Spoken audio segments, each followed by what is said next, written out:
Let's now talk a little bit about Web Content Distribution Networks, or CDNs. We'll first talk about what a CDN is and why a content provider might want to use one.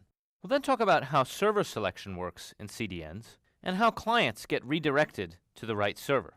So first of all, what is a content distribution network? It's an overlay network of web caches that's designed to deliver content to a client from the optimal location.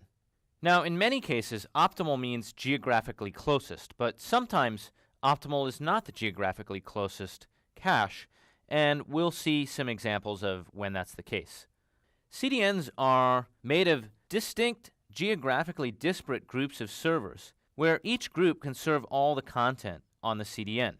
These CDNs can often be quite extensive. Here is a global map depicting the deployment of the Google cache servers around the world, as mapped in a recent project by researchers at the University of Southern California.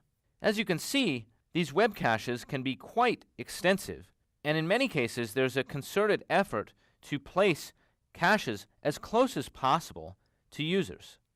Some CDNs are owned by content providers, such as Google, and others are owned and operated by networks, such as Level 3, Limelight, and AT&T. Still others, such as Akamai, operate independently.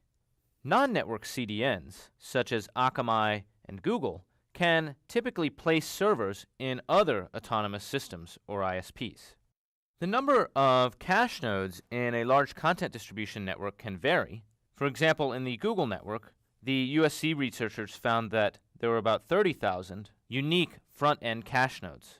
As of about 2 years ago, the Akamai Edge platform reported about 85,000 unique caching servers in nearly 1,000 unique networks around the world in 72 countries.